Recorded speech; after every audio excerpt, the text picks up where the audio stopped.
Assalamualaikum warahmatullahi wabarakatuh. Hai guys, jumpa lagi dengan saya Resca Bayu di Segala Ilmu.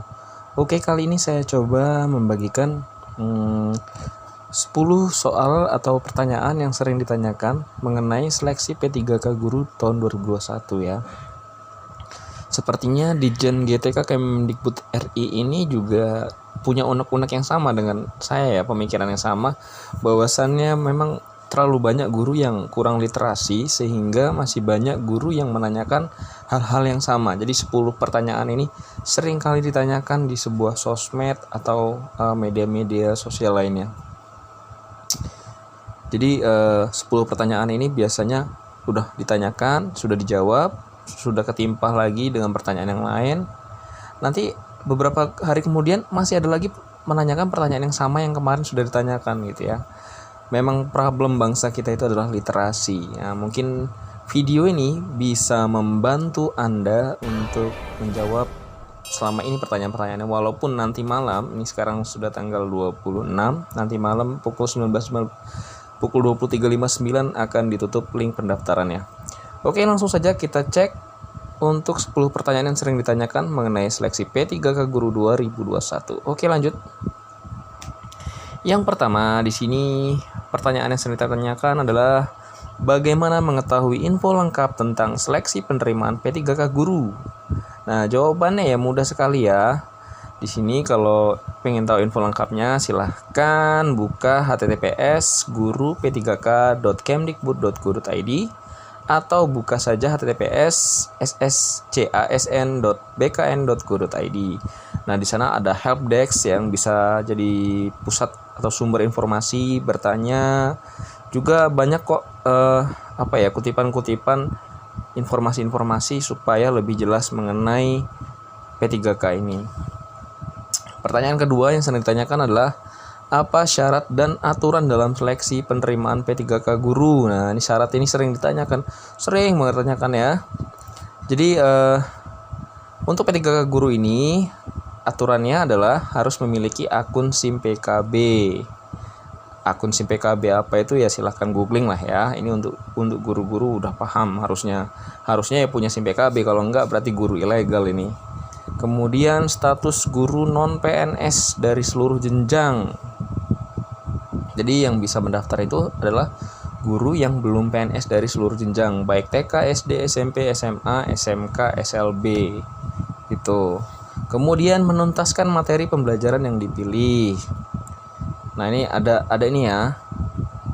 Ada pembelajarannya ya, ada pembelajarannya di SIM PKB itu. Kemudian menyelesaikan tryout sesuai jadwal yang telah ditentukan oleh sistem. Itu ada pembelajarannya. Kemudian pertanyaan ketiga, apa saja syarat pendaftar dalam seleksi penerima P3K Guru? Syaratnya adalah guru honorer yang terdaftar di atas di data pokok pendidikan atau Dapodik gitu ya. Jadi guru honor yang sudah terdaftar di Dapodik. Kalau belum terdaftar di Dapodik, jangan harap bisa mendaftar P3K Guru. Kemudian guru yang termasuk sebagai tenaga honor kategori 2 atau XTHK 2 yang waktu itu sempat ada beberapa yang sudah diangkat PNS dan masih ada sisanya. Nah, sisanya inilah yang bisa mendaftar. Kemudian lulusan program pendidikan profesi guru atau PPG yang tidak mengajar. Nah, ini banyak nih anak-anak fresh graduate yang juga sudah lulus PPG tapi belum mengajar. Mereka dikasih kesempatan untuk bisa mendaftar. Pertanyaan keempat, apa yang harus saya lakukan jika NIK dan nomor KK saya tidak ditemukan saat melakukan pendaftaran P3K Guru? Nah, di sini jawaban yang paling tepat adalah silahkan Anda melapor dan berkoordinasi dengan Dinas Kependudukan dan Pencatatan Sipil sesuai dengan KTP Anda. Nah, ini ya. Banyak juga rekan-rekan saya yang bermasalah di data KTP dan KK. Memang jawaban yang paling tepat ya harus koordinasi dengan Dinas Dukcapil ya, Dinas Kependudukan dan Pencatatan Sipil. Di website Info GTK juga bisa, di situ juga bisa sinkronisasi dengan data Dapodik, tapi itu tidak begitu berpengaruh. Yang sangat berpengaruh itu ya data yang dikirimkan oleh Dinas Dukcapil. Itu ya, yang keempat. Kemudian yang kelima, apabila KTP saya hilang, dokumen apakah yang dapat saya kirimkan untuk melengkapi berkas administrasi sebagai pengganti KTP? Nah, di sini jawaban yang paling tepat adalah Anda dapat melampirkan surat keterangan pengganti KTP yang diterbitkan oleh Disdukcapil dan masih berlaku. Jadi kalau KTP-nya hilang bisa pakai semacam surat domisili ya, atau surat pengganti KTP. Ya, itu juga tergantung instansinya apakah mau menerima apa enggak. Ini harus hati-hati ini ya. Kemudian yang keenam, apakah yang harus saya lakukan jika saya lupa password yang saya gunakan pada saat mendaftar di laman ssjasn.bkn.go.id.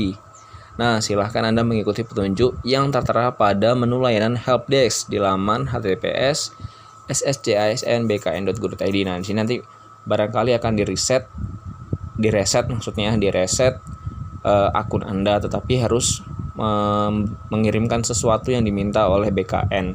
Bisa jadi nanti dia meminta foto KTP atau sebagainya begitu. Lanjut, pertanyaan ketujuh, apakah saya dapat mengubah isian data terkait seleksi penerimaan P3K guru setelah menekan tombol akhiri proses pendaftaran? Jawaban yang sangat tepat adalah tidak, karena kelalaian dalam melakukan pengisian data dan atau pengunggahan kelengkapan dokumen merupakan tanggung jawab pelamar. Nah, ini jadi harus hati-hati saat melamar formasi. Kemudian yang ke-8, bagaimana jika mendapat kendala tentang nomor induk peserta tidak terdaftar di info GTK saat ingin melakukan seleksi penerimaan P3K guru? Jadi gimana kendalanya kalau nomor induk peserta tidak terdaftar di info GTK saat ingin melakukan seleksi penerimaan P3K guru? Nah, silahkan 1. menghubungi unit layanan terpadu Kemendikbudristek 177 nomornya. Kemudian mengakses laman https:/info.gtk.kemdikbud.go.id. Nah, ini bisa ya, nanti seperti di refresh yang saya ucap tadi di pertanyaan yang sebelumnya. Kemudian menghubungi kontak pada pusat layanan P3K di https guru p3k.kemdikbud.go.id/kontak. Itu ya. Kemudian pertanyaan ke-9, bagaimana cara untuk pengajuan dan pemutakhiran data terkait verbal ijazah? Nah, ini silahkan mengakses halaman info GTK kemdikbud.go.id. Nah, ini harusnya kalau guru aktif mengajar tahu mengenai hal ini.